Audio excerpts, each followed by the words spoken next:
They were already strapping her to the stretcher when I stepped out of the car. The flashing lights cut the rain into shards of red and blue. Her hand found mine, weak, trembling. Her eyes held something worse than fear. "Dad, don't tell my husband, please." The words lodged in my chest like glass. I wanted to ask why, but the ambulance doors were already closing. I climbed in beside her, the stench of antiseptic mixing with the metallic tang of blood. She kept her eyes on the ceiling. I kept mine on her face, trying to read what she wasn't saying. When we arrived, he was there, standing in the sterile glow of the hospital corridor, perfectly still. The instant I saw his face, my stomach turned. Not because he looked guilty, but because he didn't. He rushed forward like any concerned husband would, too quickly, too eagerly. The nurse guided me away, muttering about paperwork. But I watched the way his hand hovered over her, then rested lightly on her arm. She flinched, almost imperceptibly, but I saw it. When he looked up at me, his eyes were dry, too dry. That night I replayed her whisper in the ambulance over and over. Why hide something from him? Why not from the police or the doctors? Why only him? I started remembering things. Missed calls she never explained. The time I dropped by unannounced and found him in the driveway, startled, like a man caught somewhere he shouldn't be. The shape of the truth was forming. But it was still in shadow. I didn't ask questions. Not to her, not yet. Instead, I began collecting pieces. Phone records, obtained through an old friend who owed me a favor.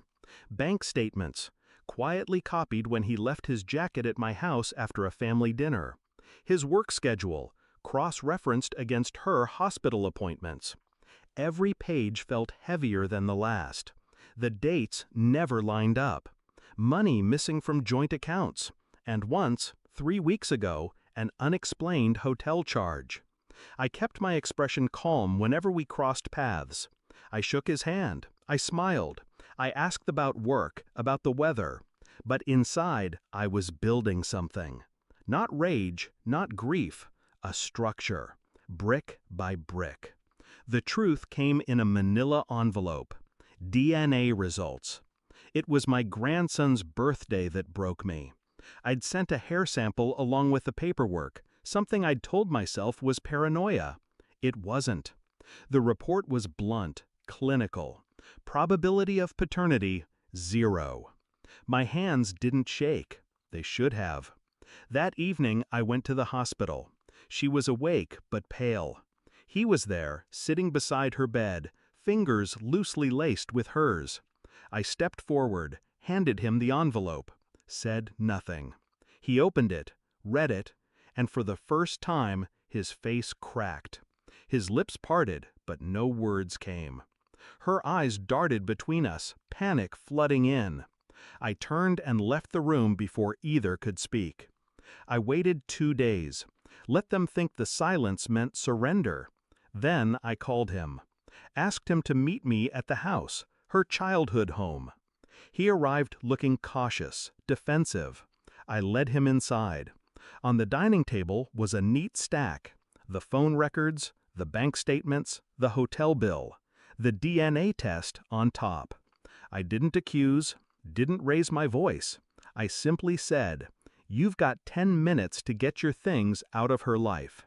If you're still here after that, I'll make sure everyone knows who you are and what you've done, including her."